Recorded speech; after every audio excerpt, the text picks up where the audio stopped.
मेरे प्रिय दर्शकों नमस्कार। प्रिय दर्शकों, ऋषि ज्योतिष में मैं आपका दिल से स्वागत करता हूं और आपका धन्यवाद देता हूं कि आप मेरे वीडियो बड़ी उत्सुकता से देख रहे हैं। आशा करते हैं आगे भी देखते रहेंगे। जैसा कि आपको मालूम है, मैं वास्तविक कुंडली में जो मेरे दर्शकों को परेशानी आ रही है उसके ऊपर वीडियो बना करके आपका मार्गदर्शन करता हूं।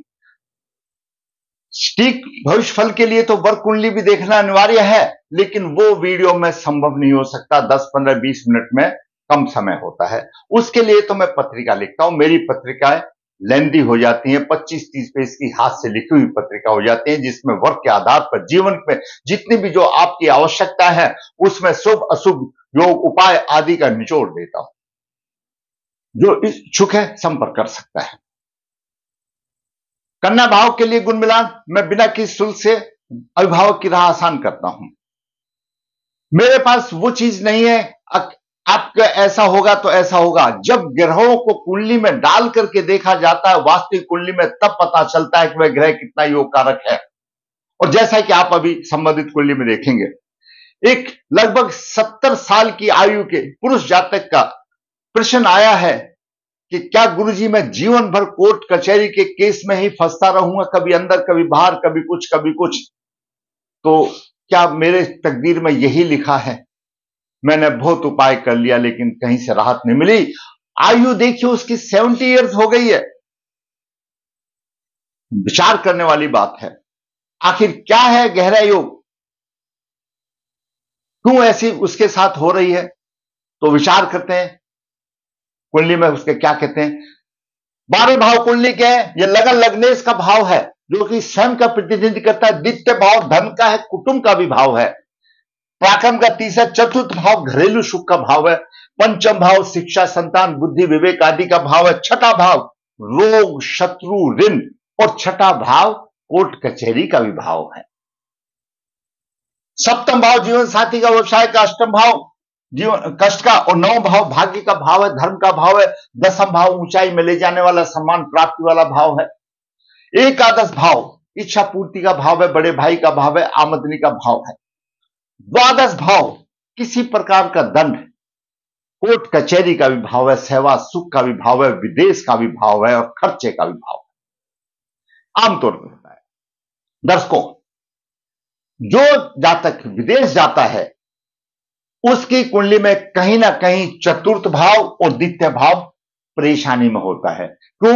द्वितीय भाव कुटुंब का भाव है, उसको कुटुंब से अलग होना पड़ता है, तो द्वितीय भाव भी कहीं ना कहीं पीड़ित होगा और चतुर्थ भाव भी कहीं ना कहीं पीड़ित होगा।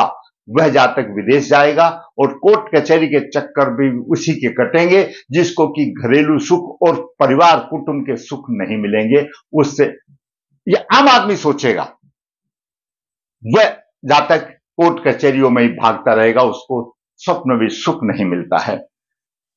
छठा भाव और द्वादश भाव सीधा कोर्ट कचहरी को बताता है। दर्शकों, जब लगन और लग्नेश का संबंध द्वादश भाव के स्वामी से छठे भाव के स्वामी से हो जाता है, उसके साथ साथ राहु जेल का कारक ग्रह है। राहु उसमें जलती आग में घी छिड़क देता है। और ऐसे ग्रह जो द्वादश भाव का स्वामी जो हो और छठे भाव का स्वामी उसके नक्षत्र में हो, वो भी कहीं ना कहीं अंदर करने के लिए, जेल में करने के लिए सहायता दे देते हैं। कैसे? फिर सुनो। द्वादश भाव का स्वामी और छठे भाव का स्वामी, इनका प्रभाव लगन या लग्नेश पर हो, छठे भाव का स्वामी और द्वादश भाव का स्वामी जो भी आपकी कुंडली में हो या किसी भी कुंडली, उसके नक्षत्र में कोई ऐसा ग्रह हो जो कि अकारक हो, उसका भी प्रभाव लगन या लग्नेश पर हो। और राहु जलती आग में घी छिड़कने वाला है, जेल का कारक है, उसका भी प्रभाव द्वादश भाव या लगन लग्नेश पर हो, तो ऐसी समस्याएं आती हैं। दर्शकों, संबंधित कुंडली में आज का विचार है द्वादश भाव का स्वामी, छठे भाव का स्वामी और इनके नक्षत्र में जो ग्रह है तथा राहु का प्रभाव कोर्ट कचहरी संबंधित परेशानी देता है। जातक का जन्म 11 अक्टूबर 1954 शुक्ल पक्ष चतुर्दशी उत्तर भाद्रपदा नक्षत्र 2 सोमवार को हुआ। उत्तर भाद्रपदा नक्षत्र के स्वामी शनि हैं। जन्म के समय पर कन्या लगन उदय हुआ। कन्या लगन की 14 डिग्री है और लगन में सूर्य 23 डिग्री लेकर विराजमान है। सूर्य द्वादश भाव का स्वामी है। द्वितीय भाव में तुला राशि में शनि 15 डिग्री लेकर 53 मिनट लेकर उच्च राशि में, वहीं पर लग्नेश बुध 18 डिग्री 39 मिनट लेकर के। तृतीय भाव में शुक्र है 3 डिग्री लेकर के। चतुर्थ भाव में धनु राशि में राहु है 16 डिग्री 32 लेकर के। पंचम भाव में मंगल 0-10 डिग्री लेकर के उच्च राशि में है और सप्तम भाव में चंद्रमा 7 डिग्री लेकर के विराजमान है। दसम भाव में केतु 16 डिग्री और एकादश भाव में उच्च राशि में गुरु 4 डिग्री 33 मिनट लेकर के विराजमान है। तो अब हम विचार करेंगे द्वादश भाव का स्वामी क्या कहता है और छठे भाव का स्वामी क्या कहता है और द्वादश भाव के स्वामी के नक्षत्र में जो ग्रह है वह क्या कहता है, छठे भाव के नक्षत्र में क्या कहता है, राहु क्या कहता है। सूर्य द्वादश भाव का स्वामी सूर्य है। यहां पर द्वादश भाव में का आपका कोई भी हो सकता है, वह यहां पर अगर हो संबंधित कुंडली में सूर्य है। सूर्य द्वादश भाव का स्वामी है, लगन में है, हमेशा संकट से घिरा हुआ होगा और शरीर संबंधित परेशानी आती रहेंगी। ऐसे जातक को श्रम का मूल्य भी उचित मूल्य नहीं मिलता। जीवन में कठोर संघर्ष का सामना करना पड़ता है और हमेशा आर्थिक स्थिति खराब रहती है। अपने द्वारा ऐसे कर्म करता है कि दांपत्य जीवन भी बिगड़ जाता है सूर्य की वजह, क्योंकि द्वादश भाव का स्वामी है, इसकी दृष्टि सप्तम भाव पर हो जाती है। अब बात करते हैं चंद्रमा की। चंद्रमा उत्तर भाद्रपदा नक्षत्र में शनि के नक्षत्र में और शनि छठे भाव का स्वामी है। शनि की मूल त्रिकोण राशि कुंभ राशि छठे भाव में है, जैसा मैंने बताया छठा द्वादश भाव। एकादश चंद्रमा एकादश भाव का स्वामी है और सप्तम भाव में 7 डिग्री लेकर के विराजमान है, उत्तर भाद्रपदा नक्षत्र में है। एकादश भाव का स्वामी होने से, चंद्रमा सप्तम में होने से सुंदर स्त्री मिलेगी और स्त्री के पक्ष से धन भी मिलेगा, ससुराल भी धनी होगी, इसमें कोई शक नहीं, और सुखी होगा। लेकिन चंद्रमा शनि के नक्षत्र में है, लगन को देख रहा है, यहां पर यह कमी दे रहा है। लगन को देखने में ही स्वयं चंद्रमा भी, क्योंकि शनि के नक्षत्र में और लगन को देख रहा है, यह भी बढ़ावा दे रहा है। अब बात करें मंगल की। दर्शकों, मंगल अष्टमेश है, तृतीय भाव का स्वामी है, अकारक है। चंद्रमा भी अकारक है। कन्या लगन के लिए सिर्फ बुध शुक्र कारक है और शनि पंचम और छठे भाव का स्वामी है। सम कहा जा सकता है, कारक नहीं, क्योंकि मूल त्रिकोण राशि छठे भाव में। मंगल अकारक है, लग्नेश का शत्रु है। शिक्षा संतान तो देगा, परंतु धन और ख्याति के मामले में कठिनाई का सामना करना पड़ेगा, खर्चा अधिक होगा। मंगल सूर्य के नक्षत्र उत्तराषाढ़ा नक्षत्र में है और उत्तराषाढ़ा का स्वामी सूर्य है और सूर्य द्वादश भाव का स्वामी है। वो मैंने आपको पहले ही बता दिया था। अगर द्वादश भाव के स्वामी के नक्षत्र में और छठे के नक्षत्र में, शनि के नक्षत्र में चंद्रमा है और सूर्य के नक्षत्र में मंगल है। मंगल की सप्तम दृष्टि द्वादश भाव पर है, अष्टम दृष्टि द्वादश भाव पर है और सप्तम नीच दृष्टि आमदनी के भाव पर है। आगे चल के बताते हैं शनि की बात। यहां पर मंगल भी अशुभ बन गया, आमदनी में भी परेशानी और खर्चे में भी परेशानी आ गई। शनि उच्च राशि में है। हम बोलते हैं कि उच्च राशि में हमेशा फल देगा। अरे भाई, हमेशा अच्छा ही फल देगा, नेगेटिव भी अच्छा दे देगा वो तो। यहां पर द्वितीय भाव में शनि धन के लिए शुभ नहीं माना जाता। धन और कुटुंब का सहयोग तो मिलता है, किंतु संतोषजनक नहीं होता। धन प्राप्ति के असफलता मिलती है, सफलता परिश्रम के आधार पर नहीं मिलती। साथ ही घरेलू सुखों में कमी आती है कि शनि की तीसरी दृष्टि चतुर्थ भाव पर है, घरेलू सुखों में कमी आती है, अनियमित आमदनी होती है, अष्टम सप्तम दृष्टि से अष्टम भाव को देख रहा है कष्ट, और दसम दृष्टि से एकादश भाव को देखता है, उसकी आमदनी भी पर्याप्त नहीं होती और अनियमित होती है। धन प्राप्ति के लिए अनुचित साधन का भी प्रयोग करना पड़ सकता है। लोग उधार भी ले लेते हैं तो पैसा नहीं देते। धन भावस यानी द्वितीय भाव में शनि कोई भी राशि का होने दो शुभ नहीं होता। ये मैंने आपको शनि का प्रभाव बता दिया। अब बात करते हैं राहु। जैसे मैंने बताया, आखिर राहु जेलर है, कारक है जेल का। राहु चतुर्थ भाव में है, घरेलू सुखों की तो हानि होगी। यहां पर पंचम दृष्टि देख रहा है, अष्टम भाव को कष्ट भी होंगे, व्यवसाय पिता के पक्ष में भी परेशानी होगी। द्वादश भाव को देख रहा है, खर्चा भी अधिक होगा और किसी प्रकार का दंड भी हो सकता है। शत्रु की राशि को देख रहा है। केतु को देख लेते हैं। केतु व्यवसाय में परेशानी देगा, पिता के पक्ष में परेशानी देगा, मान हानि का शिकार का हो सकता है। यहां पर केतु होने से मान हानि शिकार मिलते हैं, संकट झगड़े आदि में फंस जाता है और धन और कुटुंब की हानि होती है। पंचम दृष्टि जहां पर शनि को पीड़ित कर रहा है बुध, यहां पर धन और कुटुंब की हानि होती है। और सप्तम दृष्टि से घरेलू सुखों की हानि होती है।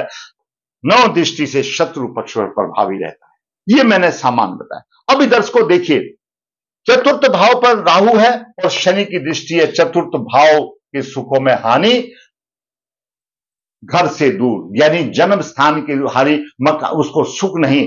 जरूरी बात है, जब विदेश में जाता है तो भी नहीं मिलता, और कोर्ट कचहरियों में अंदर बाहर होता रहता है तो भी घर का सुख उसको नहीं मिलता। और द्वितीय भाव में शनि छठे भाव का स्वामी है, केतु की भी दृष्टि है, हानि हो गई द्वितीय भाव की। बुध लग्नेश है, बुध पर शनि का प्रभाव है, छठे भाव के स्वामी का प्रभाव है, केतु का प्रभाव है, बुध लग्नेश है।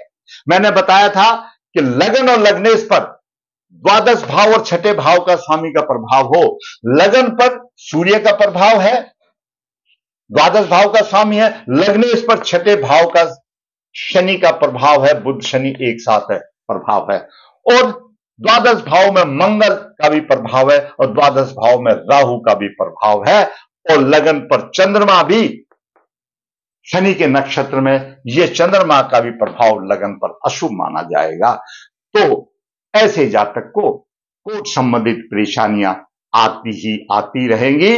शनि की दसम दृष्टि यहां आमदनी के भाव को पीट रही है और मंगल की सप्तम दृष्टि बने, तो आमदनी के भाव पर शनि और मंगल की अशुभ दृष्टि जा रही है।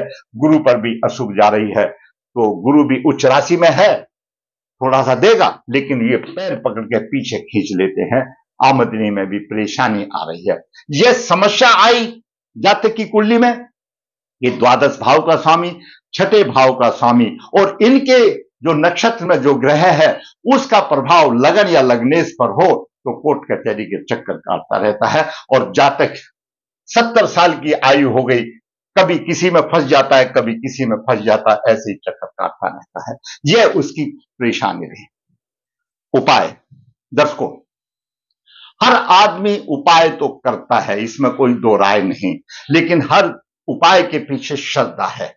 इस जातक को बुध का रत्न लगन में धारण करना चाहिए, लग्नेश का रत्न लगन में धारण करना चाहिए, तो यहां पर शनि के प्रभाव से बच जाएगा और चंद्रमा के, तो लगन बलवान हो जाएगा और लग्नेश भी बच जाएगा। और सूर्य को नियमित उसको जल देना चाहिए।